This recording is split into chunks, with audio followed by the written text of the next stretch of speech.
Hello everyone. आज हम लोग बीएससी फाइनल ईयर के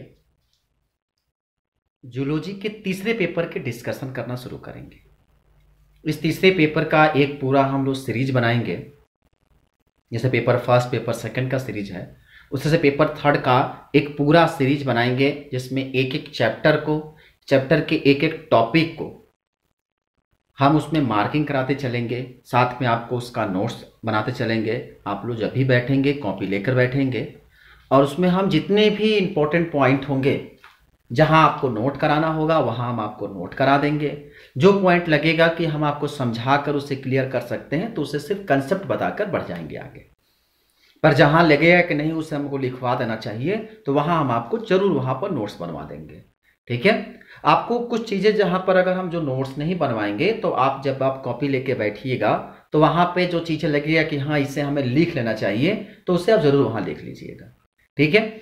आप मार्क करते चलिएगा। हम उम्मीद करते हैं कि आपको जितने भी थर्ड ईयर के बच्चे हैं वो सब किसी के लिए ये काफ़ी बेनिफिशियल साबित होगा, काफ़ी उसको बेनिफिट मिलेगा। अगर आप शुरू से लेकर लास्ट तक लेक्चर देख लेते हैं तो हम पूरी उम्मीद के साथ और पूरे दावे के साथ हम कह सकते हैं कि आपको फिर दोबारा किसी कोचिंग, किसी प्रोफेसर या किसी कॉलेज के ऊपर डिपेंड होने की कोई ज़रूरत नहीं पड़ेगी। तो आप सिर्फ केवल वीडियो को बारी बारी फॉलो करते चलिए। क्या क्या टॉपिक बताया जा रहा है, क्या उस पर कंसेप्ट दी जा रही है, आप सिर्फ उसको फॉलो करते चलेंगे तो आपको पूरी की पूरी कंसेप्ट जो होगी वह आसानी से बाहर निकल जाएंगे। ठीक है। और दूसरी चीज कि आप नोट्स बनाना कभी मत भूलिएगा। अगर आपको कोई डाउट होगा किसी टॉपिक पर, जैसे मान लीजिए पढ़ाते समय आप कोई किसी टॉपिक को आपको समझ में नहीं आए तो उस टॉपिक के बारे में आप नीचे कमेंट बॉक्स में या डिस्क्रिप्शन में डाल सकते हैं। तो उस पर हम क्या करेंगे कि आपके लिए एक पार्टिकुलर वीडियो बनाकर अपलोड कर देंगे, जिससे क्योंकि आपकी बेनिफिट ही हमारा कर्तव्य है। मतलब कि आप पढ़ें, हमारी बातों को समझ सके और उससे आपको बेनिफिट हो सके, यही मेरा पहला कर्तव्य होता है कि हम आपको ऐसे मटेरियल्स अवेलेबल कराएं जिसके चलते आपको जो सब्जेक्ट पढ़ाया जा रहा है, जो टॉपिक पढ़ाया जा रहा है, आपको फिर कोई दूसरी वीडियो या कोई दूसरी चीजें देखने की जरूरत ना पड़े, आपको बुक उठाने की जरूरत ना पड़े। लगे कि हाँ जो चीजें हमने पढ़ लिया वो हमारे लिए काफी सफिशिएंट मात्रा में अवेलेबल है। ठीक है। और दूसरी चीज की जब आप इसे तैयार कर लेंगे तो आप देखिएगा जब आप फाइनल ईयर के पेपर देने बैठेंगे तो उनके लिए तब लगेगा कि सारे क्वेश्चन जो हैं जाने पहचाने हैं। इतना ही नहीं, जब आप पीजी की एग्जाम एंट्रेंस जैसे बीएचयू हो गया और बड़ी बड़ी यूनिवर्सिटियों में जब जाएंगे पेपर देने के लिए तो वहां पर भी जब आपको मल्टीपल चॉइस के क्वेश्चन पूछे जाएंगे तो वहां आपको लगेगा कि हाँ ये क्वेश्चन देखा हुआ है और आपको आसानी से वहां पर आंसर जो होंगे वो रिकॉल हो जाएंगे। ठीक है। जब हम इस यूनिट को पूरा यूनिट पढ़ा लेंगे, जब पूरा इकोसिस्टम का या जो भी यूनिट है पेपर थर्ड का हम जब पूरा पढ़ा देंगे तो उसके बाद यूनिवर्सिटी के जो जैसे बीएचयू के पूछे हुए जो क्वेश्चन होंगे उस क्वेश्चन को भी हम डिस्कस कर देंगे, बता देंगे कि देखिए ये क्वेश्चन इस टॉपिक से ये क्वेश्चन बना हुआ था। ठीक है। तो हम कोशिश करेंगे कि उसको भी अगर हमारे पास सही से टाइम मिल जाएगा तो उसमें हम आपको उसका डिस्कशन कर देंगे।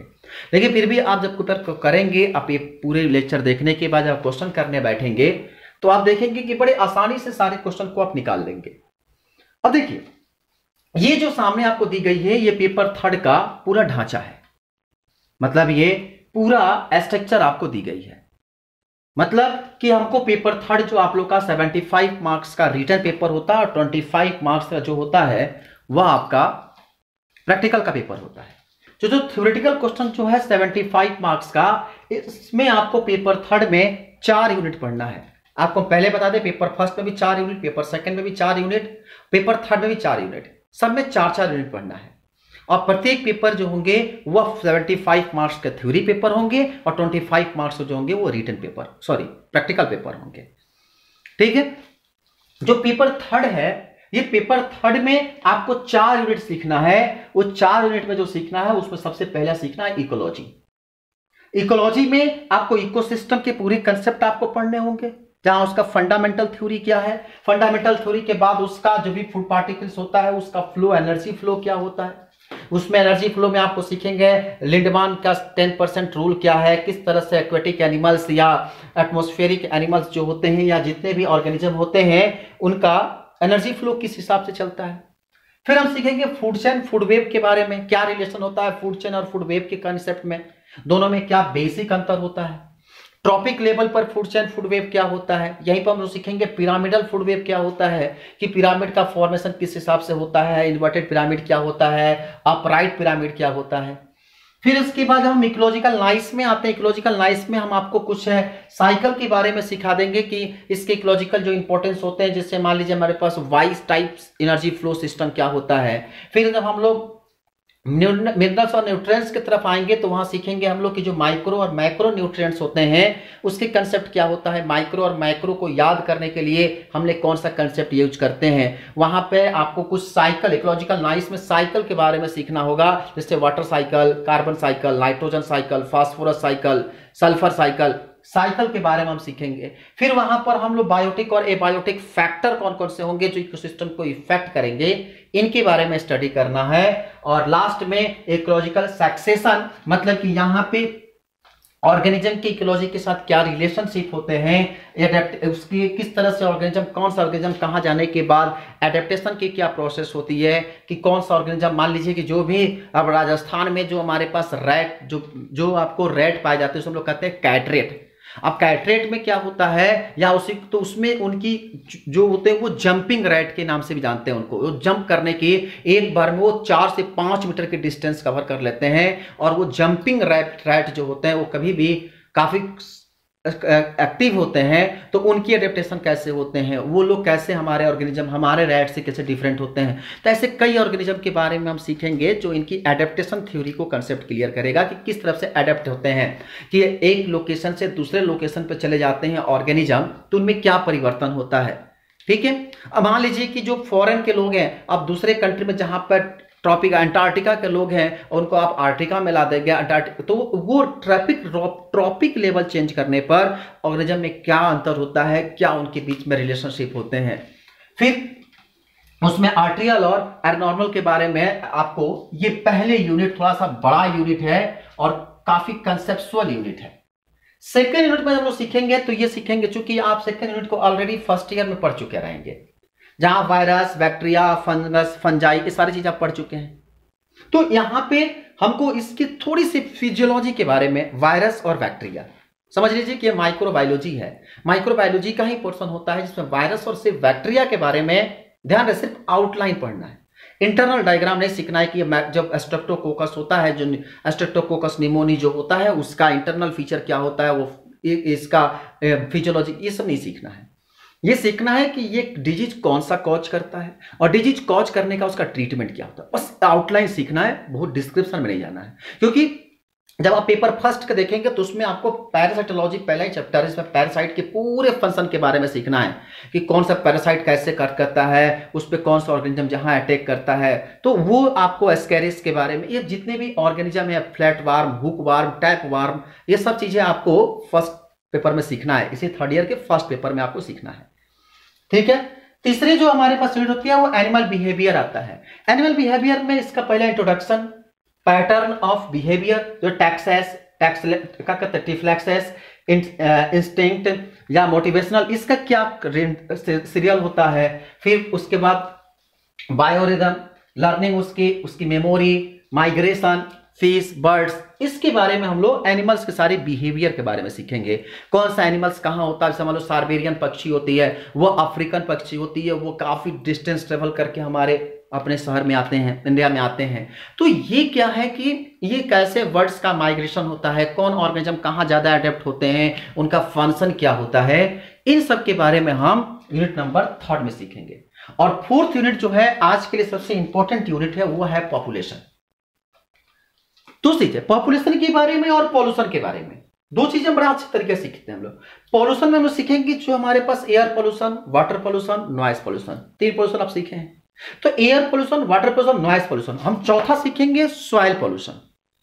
ठीक है, पहले से आप सीख चुके हैं। इसमें एक पॉल्यूशन और सीखेंगे जो होता है रेडिएशन पॉल्यूशन। ये RED का N लिखा है, मतलब ये रेडिएशन है।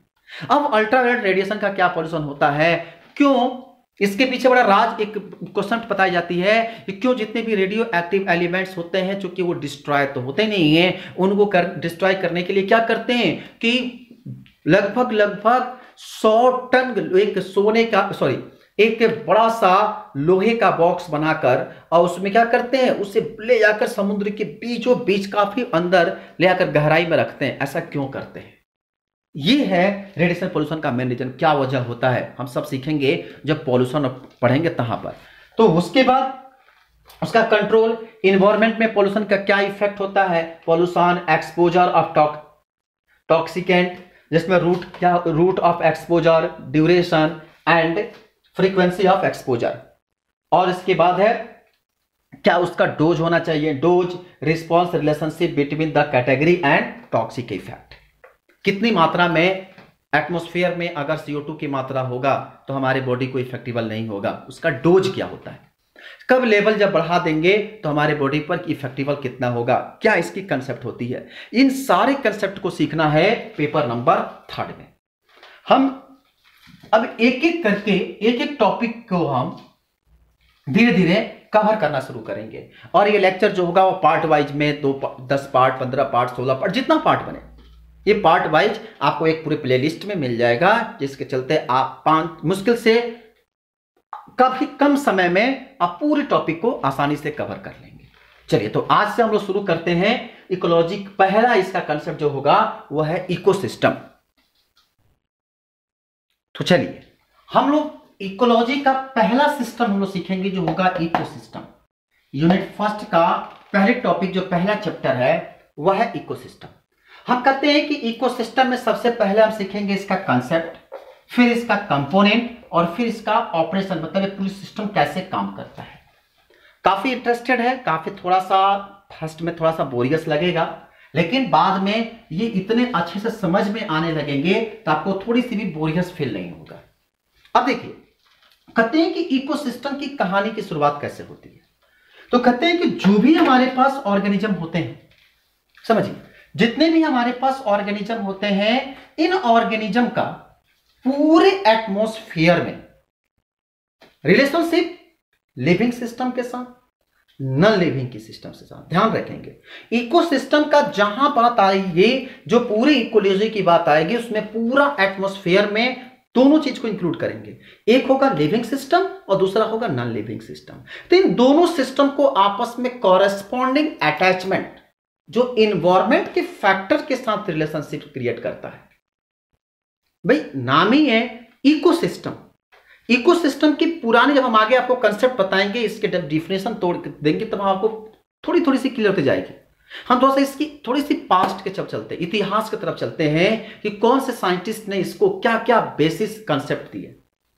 अब देखिए, कहते हैं कि जब इकोसिस्टम की बात आती है तो सीधी सी बात आती है कि जो भी हमारे पास बिहेवियर कंसेप्ट होते हैं, मतलब कि बायोजेनेरिक अप्रोच जो होता है, मतलब कि जितने भी बायोजेनेटिक अप्रोच होता है जो इकोसिस्टम को एक यूनिट के रूप में, मतलब कहते हैं कि इकोसिस्टम क्या होता है, एक unit of study of comparative level of large and, मतलब एक बड़े से, मतलब पूरे जितने पार्टिकल्स हमारे पास नेचर में पाए जाते हैं, उन सारे यूनिटी को, नेचर में जितने भी छोटे छोटे पार्टिकल्स हैं, वह लिविंग सिस्टम हो या नॉन लिविंग सिस्टम हो, वो सारे सिस्टम को एक इंक्लूड करके एक नई प्रारूप तैयार करते हैं, उस सिस्टम को हम लोग इकोसिस्टम करते हैं। मतलब पूरे नेचर में जितने भी छोटे छोटे फैक्ट कंपोनेंट्स है, वो लिविंग सिस्टम हो या नॉन लिविंग सिस्टम हो, वो छोटा छोटा ऑर्गेनिज्म से लेकर बड़े ऑर्गेनिज्म तक, छोटे माइक्रोब्स से लेकर बड़े माइक्रोब्स तक, छोटे इनऑर्गेनिक से लेकर बड़े इनऑर्गेनिक कंपोनेंट्स तक, ये सभी किसी को मिलाने के बाद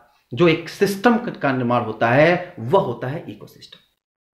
अब जैसे कैसे कहानी क्या होता है, कहते हैं कि जो भी हमारे पास बायोजेनेरिक अप्रोच बन के तैयार हुआ, अब इसमें जो बायोस्फीयर का जो निर्माण होता है, तो कहते हैं कि इसमें जब हमारे पास इकोसिस्टम की बारी जब आती है, तो कहते हैं एक साइंटिस्ट थे जिसका नाम था एजी टैंसले, TANSLEY, टैंसले एक साइंटिस्ट थे, एजी टैंसले। इन्होंने 1935 में पहली बार इकोसिस्टम के बारे में थोड़ी सी जानकारी दी है। और उन्होंने कहा क्या, तो कहते हैं कि उन्होंने एक डिफिनेशन दिया कि the system resulting from the, आप एक लिख लो, पहले लिख लो इस डिफिनेशन को। इन्होंने क्या कहा, लिखो, the system the system resulting from a integration of या इंटीग्रेटिंग ऑफ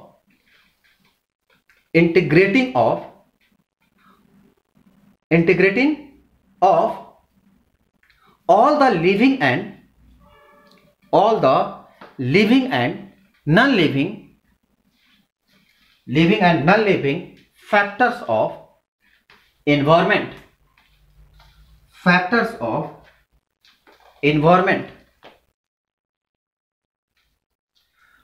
तो उन्होंने कहा कि जितने भी लिविंग और नॉन लिविंग इन्वायरमेंट में जो फैक्टर इन्वायरमेंट को फैक्टर के रूप में काम करते हैं, मतलब जितने भी लिविंग और नॉन लिविंग ऑर्गेनिज्म होते हैं उन सबको एक बायोस्फीयर में तैयार किया जाए, एक पूरे सिस्टम में तैयार किया जाए, या पूरे लिविंग नॉन लिविंग को जहां एक जगह शिफ्ट किया जाता है वो पूरी एक सिस्टम जो बनती है वो नॉर्मली इकोसिस्टम होता है।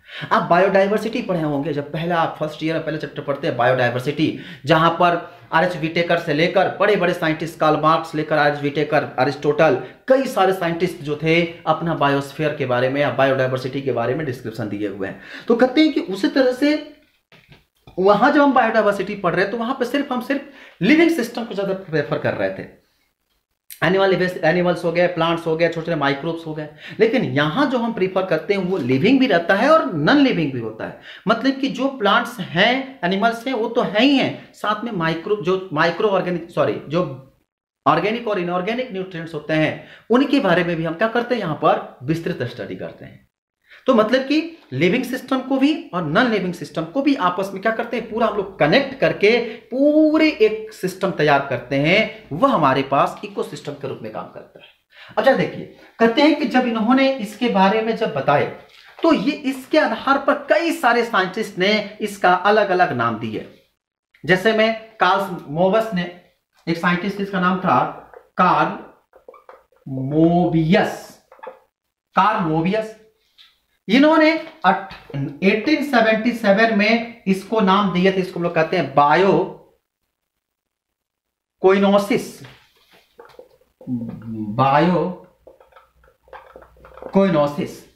नाम दिए। इसके बाद एक और साइंटिस्ट जिसका नाम था S.A. फॉर्बिस, 1887 में इन्होंने इसका नाम दिया था माइक्रोकोसम, COSM, माइक्रोकोसम। उसके बाद एक और साइंटिस्ट आए थे जिसका नाम था V.V.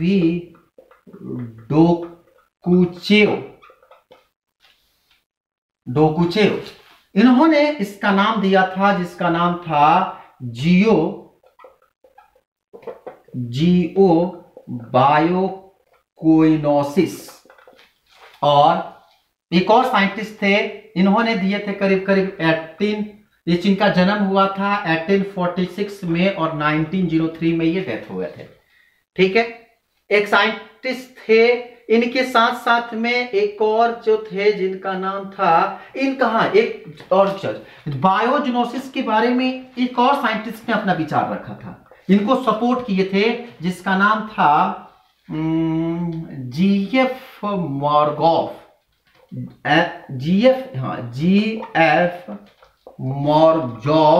ये जो थे। और एक और थे जिसका नाम था चेवु, ये 1944 में इन्होंने एक्सपेरिमेंट दिया था।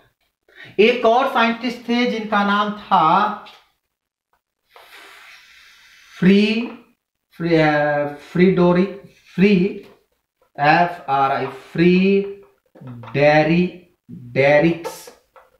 फ्रीडेरिक्स, ये इस 1930 में ये नाम दिए थे जिसका नाम था होलोकोन्स, CHOLOCOENS, होलिकोन्स। तो कई साइंटिस्ट ने इसका अलग अलग नाम दिया गया। ठीक है, अब इतने सारे साइंटिस्ट ने इतना अजीब अजीब सा नाम देकर चले गए। बाद में लास्ट में एक साइंटिस्ट थे जिसका नाम था थीमान, एक साइंटिस्ट थे जिसका नाम था थिनमान। THIEN,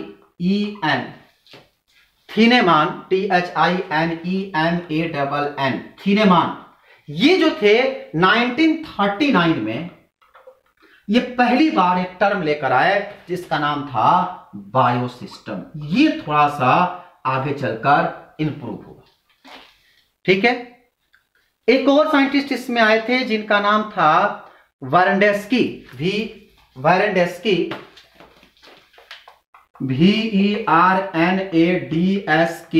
वारेंडेस्की, जो कि 1944 में इसका नाम रखे थे बायोनार्ड बॉडी, ठीक है।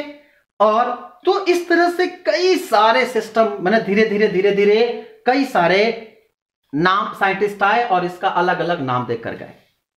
तो जब इकोसिस्टम की बारी आई तो देखो कहा गया कि लास्ट में कहा गया कि इकोसोम्स, एक टर्म आया, सब लोग कहा गया इकोसोम्स। इकोसोम्स भी यही आपका क्या कहते हैं, थाइमेंस ने ही एक शब्द दिया था, बायोसोम्स के इकोसोम्स किया गया और इकोसोम्स का ही मॉडिफाइड करके इकोसिस्टम के नाम से जाना गया। इकोसोम्स को ही मॉडिफाइड किया गया और इकोसिस्टम कहा गया। और जब इसे तोड़ा गया दो भाग में, एक था इको और दूसरा था सिस्टम। जब इको और सिस्टम को जब दो भाग में तोड़ा गया तो इको का नाम ही है क्या, इन्वायरमेंट। इको मतलब क्या, इन्वायरमेंट।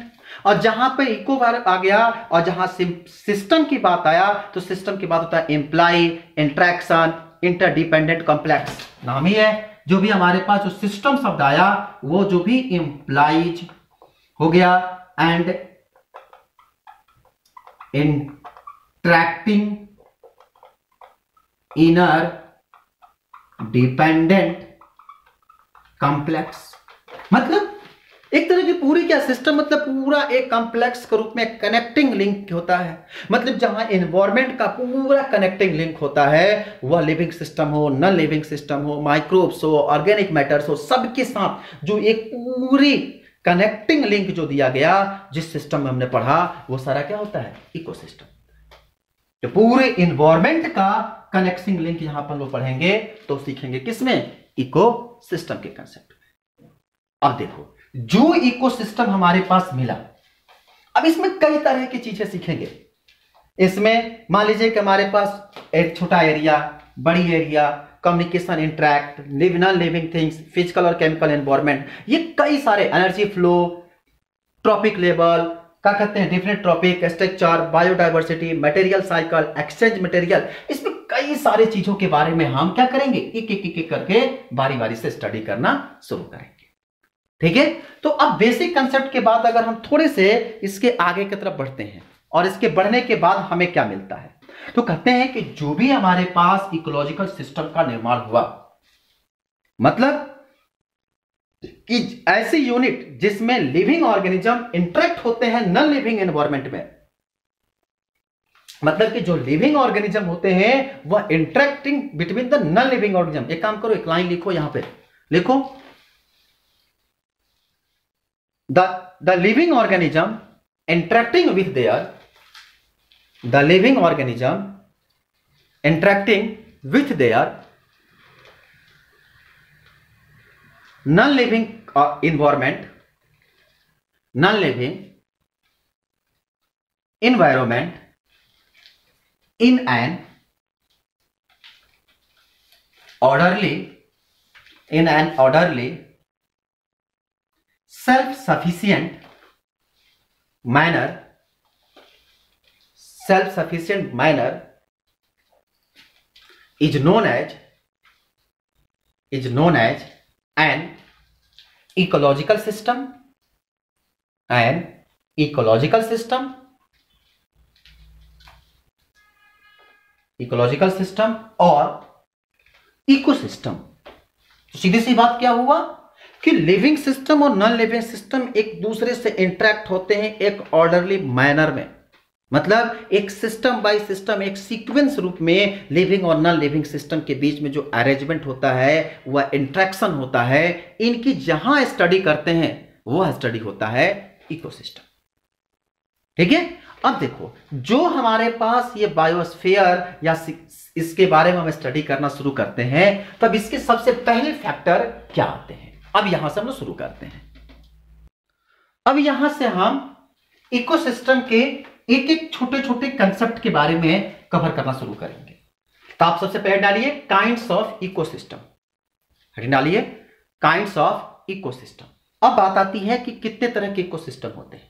तो कहते हैं कि जो इकोसिस्टम होते हैं वो जनरली दो तरह के होते हैं। एक को कहते हैं हम लोग नेचुरल इकोसिस्टम और एक होता है man made ecosystem.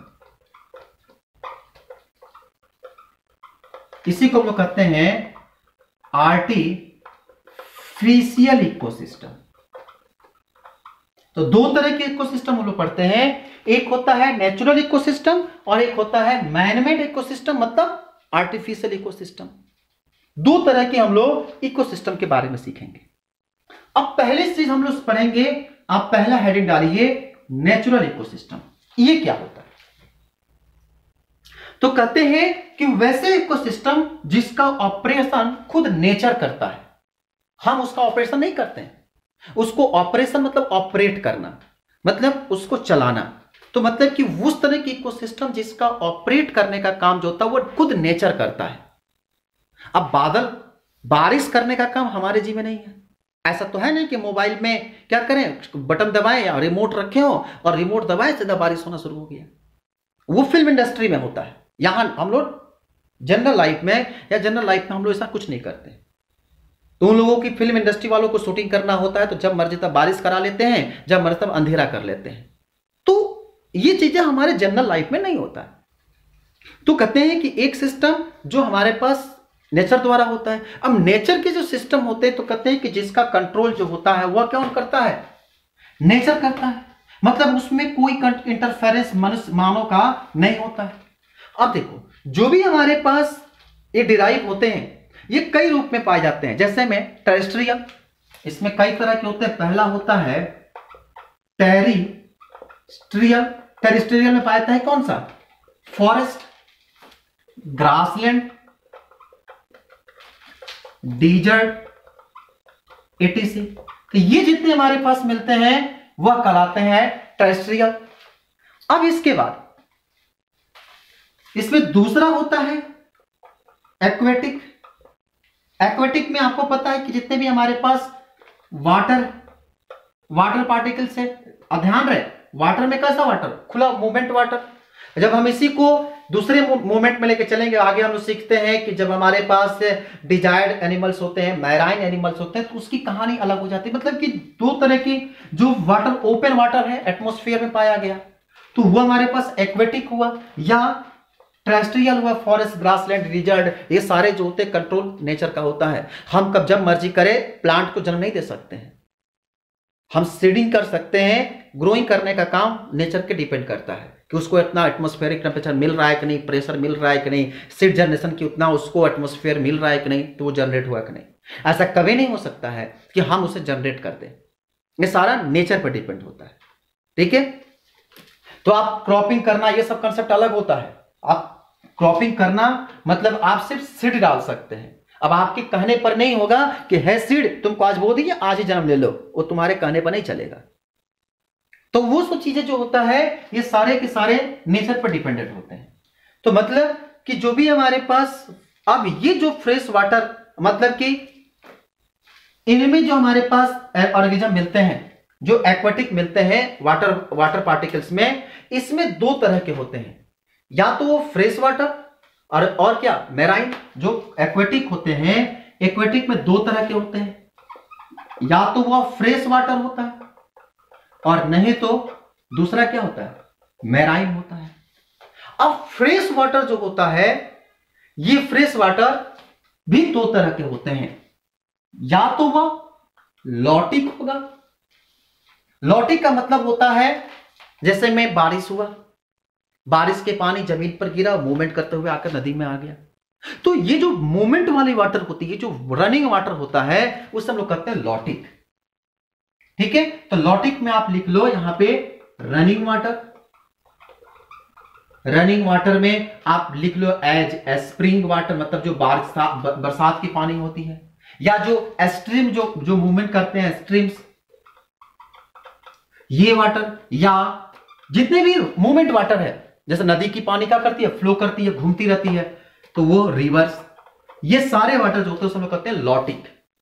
Fresh water में भी दो तरह का, कई बार हमको लग रहा है कि आप ये कंसेप्ट सीखे भी नहीं होंगे, अगर नहीं सीखोगे जरूरी से याद रखना कि fresh water, marine water, aquatic, दो तरह का, फ्रेश वाटर और मेराइन वाटर।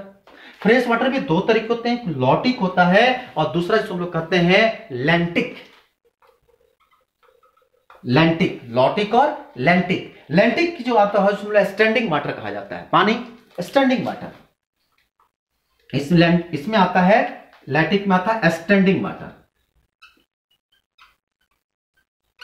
स्टैंडिंग वाटर का मतलब क्या है, तालाब है, तालाब में पानी इकट्ठा रहता है, कहीं जाता होता नहीं है, तो इसमें आप एग्जांपल लिख लीजिए, like a lake, pond, pools, puddles, ये जितने भी हैं ये सारे के सारे पैडल्स, डीच, DITCH, डीच, या स्वयं, ये जितने भी हैं जहां पर पानी आपको स्टोर है, मतलब उसकी मूवमेंट नहीं हो रही है। आप पूछा जाता है कि स्विमिंग पूल की जो होती है वहां भी पानी मूवमेंट नहीं करता है, तो वहां का भी जो वाटर होता है उसको हम लोग किस में रखते हैं, लैंटिक में रखते हैं। वहां वाटर की मूवमेंट नहीं होती है, स्टोर रहता है। तो जहां पर स्टोर वाटर है उसे हम लोग कहते हैं लैंटिक, और जहां पर मूवमेंट करता रहता है वाटर उसे हम लोग कहते हैं क्या चीज, लॉटिक। आई होप कि आपको कंसेप्ट समझ में आ गया होगा। अब जो मेराइन वाटर होता है जिसमें काफी बॉडी, मतलब कि मेराइन का मतलब होता है कि काफी गहरे सतह हो, डीप इनसाइड द वाटर, मतलब कि जहां पर डीप बॉडी। आप इसमें मेराइन में सीधा एक ही लाइन लिखेंगे कि which include deep body as an, जैसे में ओशियन और शैलो। तो ये जो हमारे पास one as a sea, ocean, shallow, once as a sea और स्ट्रे, ये जितने भी, मतलब आप जहां पर काफी गहराई वाली बात आती है, खासकर आप सतसागर, महासागर, ये जितने भी आते हैं उसमें मेराइन वाटर आते हैं। आई होप कि आपको फ्रेश वाटर की कंसेप्ट अच्छे से समझ में आ गया होगा। तो ये जो इकोसिस्टम होते हैं उसे लोग कहते हैं नेचुरल इकोसिस्टम। ठीक है, तो नेचुरल इकोसिस्टम के बाद जब हम दूसरा कंसेप्ट सीखते हैं वह होता है मैन मेड इकोसिस्टम। तो जो दूसरे इकोसिस्टम होता है उसे हम लोग आर्टिफिशियल इकोसिस्टम कहते हैं, इसी को मैन मेड इकोसिस्टम कहते हैं, या इसी का दूसरा नाम होता है मैन इंजीनियर्ड, मतलब मैन के दिमागी खुरपाती दिमाग द्वारा जो एक नए इकोसिस्टम का डेवलपमेंट करते हैं उसे हम लोग कहते हैं मैन इंजीनियर्ड इकोसिस्टम। ठीक है, अब इसमें क्या होता है कि जितने भी हमारे पास इसमें जो जितने भी आर्टिफिशियल तरीके से मनुष्य द्वारा, मानव द्वारा की जाती है, जिसमें एडिशनल एनर्जी प्लांट की जाती है, मैनिपुलेशन की जाती है, मैनिपुलेशन उसमें दी जाती है, जहां से नेचुरल वायलेंस क्या करते हैं उसमें हम रिगार्डेड करते हैं। आप इसमें लिख लीजिए, these are maintain artificially by man, these are maintained artificially by man, where by addition of energy and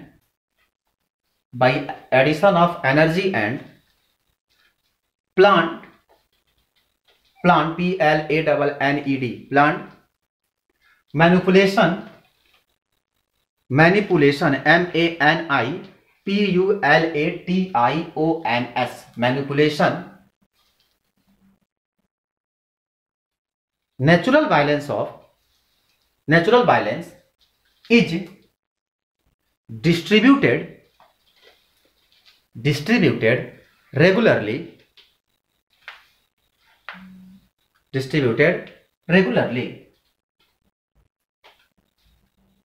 अब एग्जांपल में देखें तो कहते हैं कि जैसे में अब क्या होता है, ठीक है, क्रॉपिंग, ऐसा आप मान लीजिए कि किसी भी प्लांट का आप एग्जांपल लिख लो, पहले लिख लो, फॉर एग्जांपल लिखो क्रॉपलैंड्स लाइक एज मेज, wheat, rice field, etc.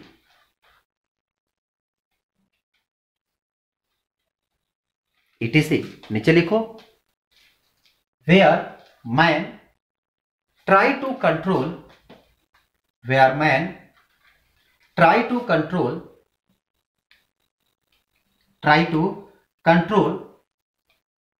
the biotic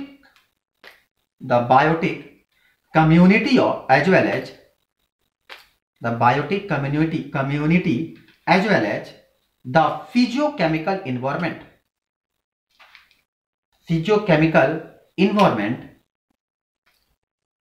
are artificial ecosystem,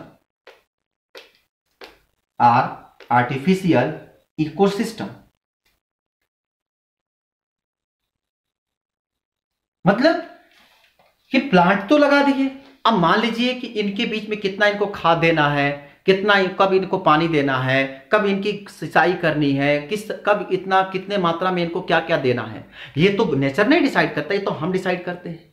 हमें पता रहता है, किसान को पता रहता है कि मक्के की खेती कब से कब करना है, किस सीजन में हम मक्के की खेती करेंगे, किस सीजन में हम धान की खेती करेंगे, धान को कब हम फर्स्ट स्टेप में उसको एक जगह बीज को डालेंगे, फिर उसे निकाल कर दूसरी जगह हम लोग क्रॉपिंग करेंगे। ये सारी चीजें मैनमेड द्वारा होता है।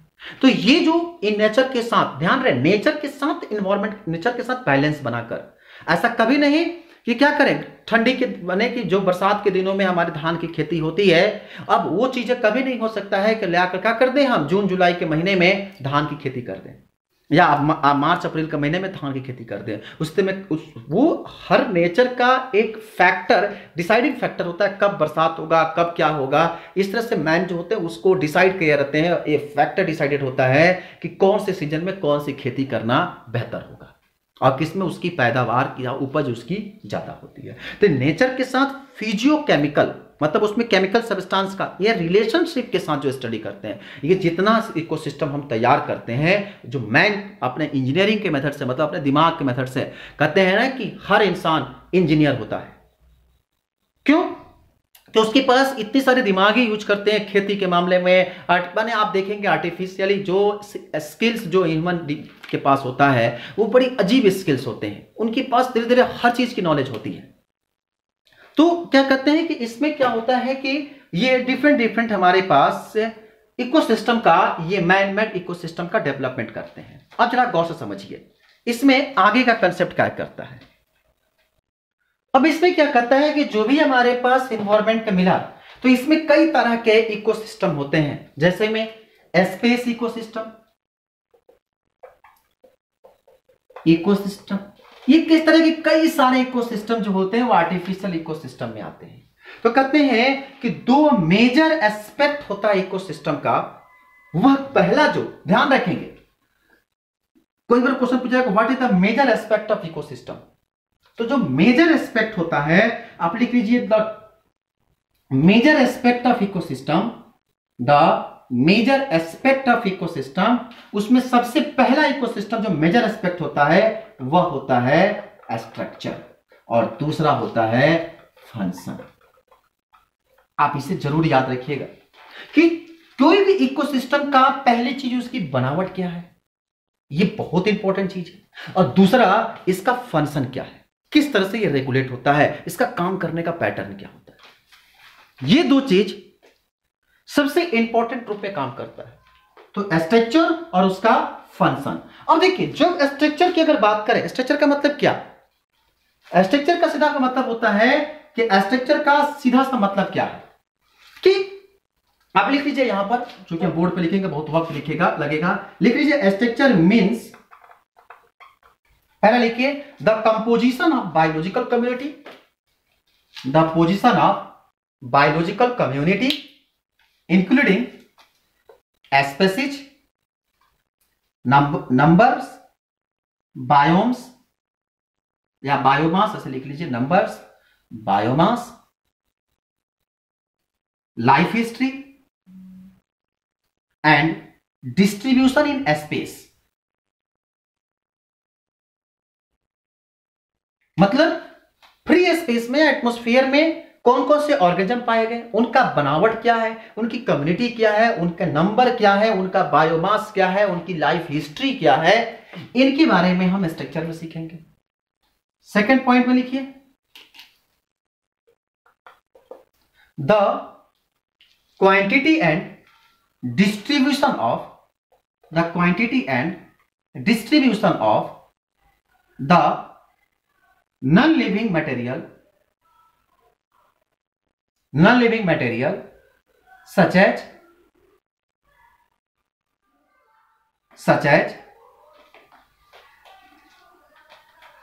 nutrients, water, etc.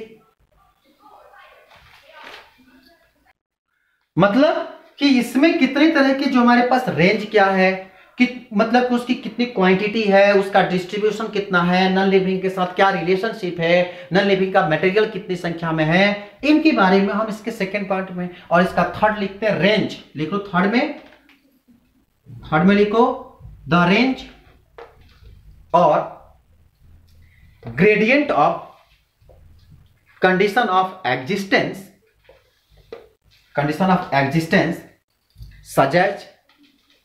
such as temperature, lights, etc.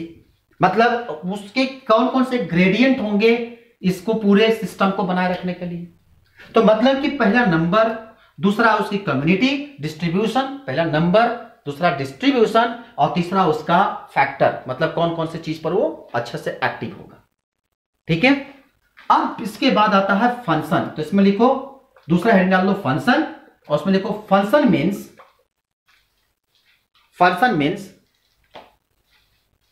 सब पहला पॉइंट लिखो, the rate of biological energy flow, the rate of biological energy flow, the rate of biological energy flow,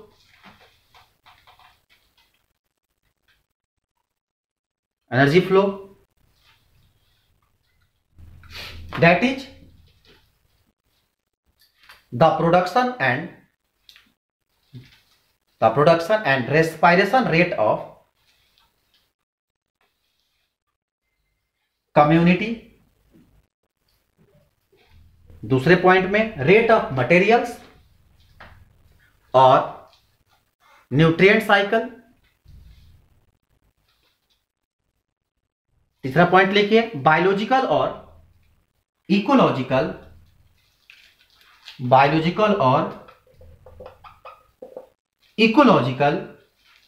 regulation including both regulation of organism by environment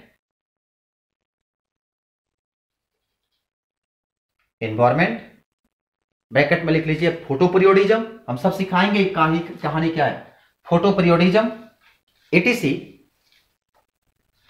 and regulation of environment by organism,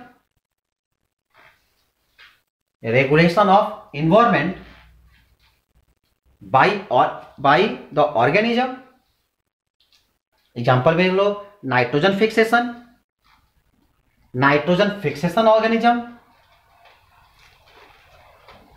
आप अगर चाहे example लिखें तो आप लिख सकते हैं cyanobacteria, nitrogen fixation में पार्टिसिपेट करता है। हम आपको बताएंगे जब नाइट्रोजन साइकिल सिखाएंगे कि क्यों दलहन और तेलहन प्लांट के रूट में जो होते हैं छोटे छोटे गांठ पाए जाते हैं।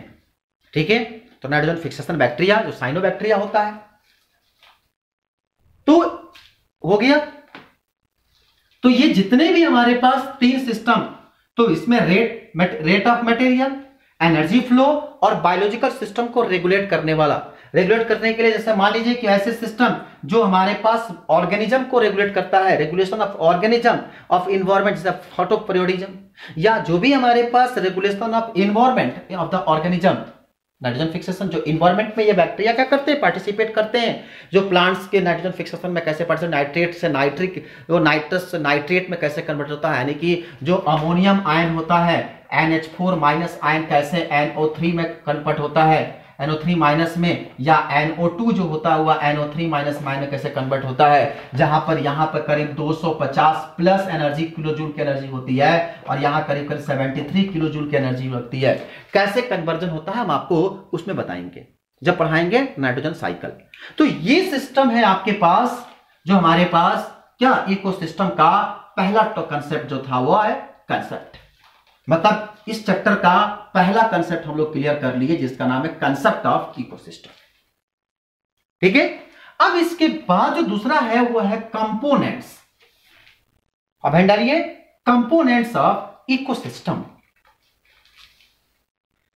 तो जो कंपोनेंट्स ऑफ इकोसिस्टम है ये आगे चलकर दो भाग में बढ़ता है, एक होता है एबायोटिक और एक होता है बायोटिक। लिविंग को ही आगे चलकर हम लोग कहते हैं बायोटिक कंपोनेंट्स। एबायोटिक का मतलब होता है नॉन लिविंग और बायोटिक का मतलब होता है लिविंग कंपोनेंट्स। अब देखो ये बायोटिक में क्या होता है, कहते हैं कि इसमें इसमें कौन कौन से इंक्लूड होते हैं, इंक्लूड्स, इसमें पहला पॉइंट होता है कि जितने भी हमारे पास इनऑर्गेनिक सब्सटेंस होते हैं, जितने भी इनऑर्गेनिक सब्सटेंस हैं, जैसे में मान लीजिए हमारे पास phosphorus, sulphur, carbon, nitrogen, hydrogen, जितने भी एलिमेंट्स हैं, जितने भी मटेरियल साइकिल हैं, ये सारे के सारे जो होते हैं कितने अमाउंट में इकोसिस्टम को देते हैं, ये इसका डिस्ट्रीब्यूस जो हम इसका रेट डिसाइडिंग करते हैं, मतलब इसका हम लोग एस्टेंडिंग स्टेट या एस्टेंडिंग क्वांटिटी, कितनी मात्रा में एटमॉस्फेयर में पाया जाता है, इसकी स्टडी हम लोग करते हैं किसमें, ये बायोटिक कंपोनेंट्स में, मतलब नॉन लिविंग कंपोनेंट्स में। दूसरा इसका पॉइंट्स क्या होता है, आप इसमें लिख भी सकते हैं, लिख लो the amount of inorganic substance, या आप केवल इसको भी लिख लेंगे तो कोई दिक्कत नहीं है। दूसरा जो होता है उसमें लिख लो amount and distribution of organic, amount and distribution of inorganic chemicals such as chlorophyll, etc, chlorophyll, etc, organic materials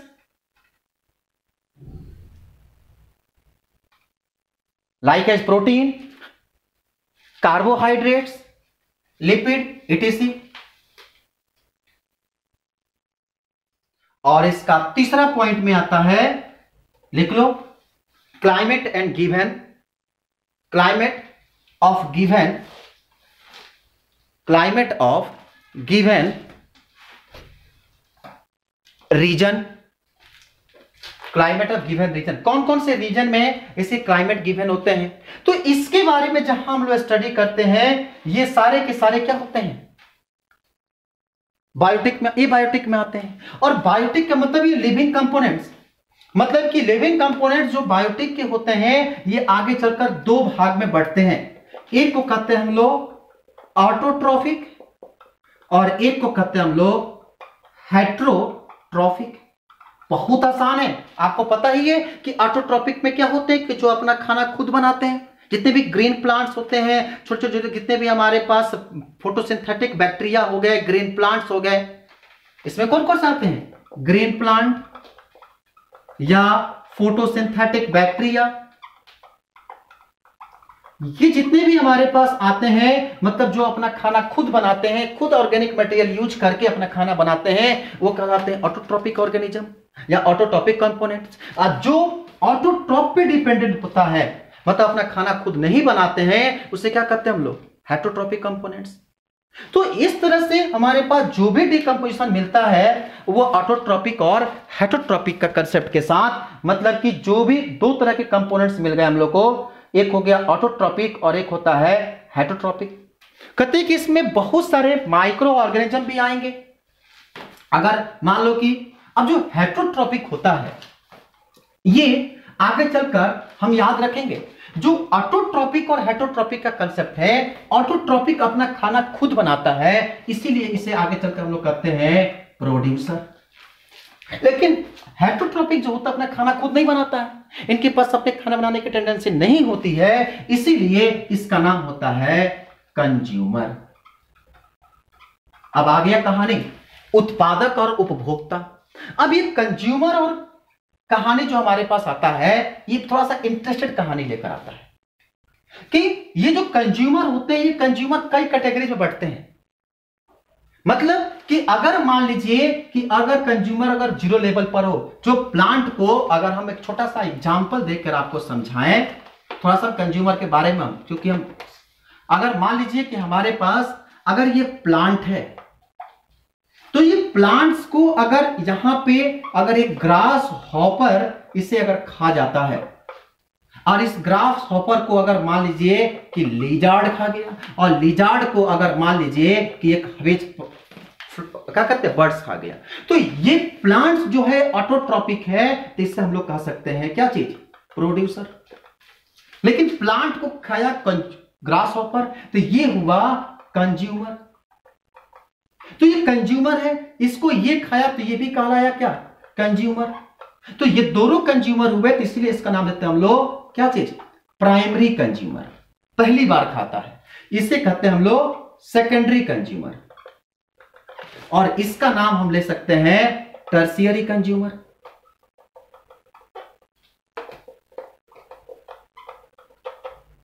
और या इसी को अगर यहां इसको कोई नहीं खाता है, तो इसी का दूसरा नाम होता है, हम लोग कहते हैं टॉप कंज्यूमर। इसका कहीं मतलब यह नहीं है कि हमेशा टॉप कंज्यूमर होता है, नहीं।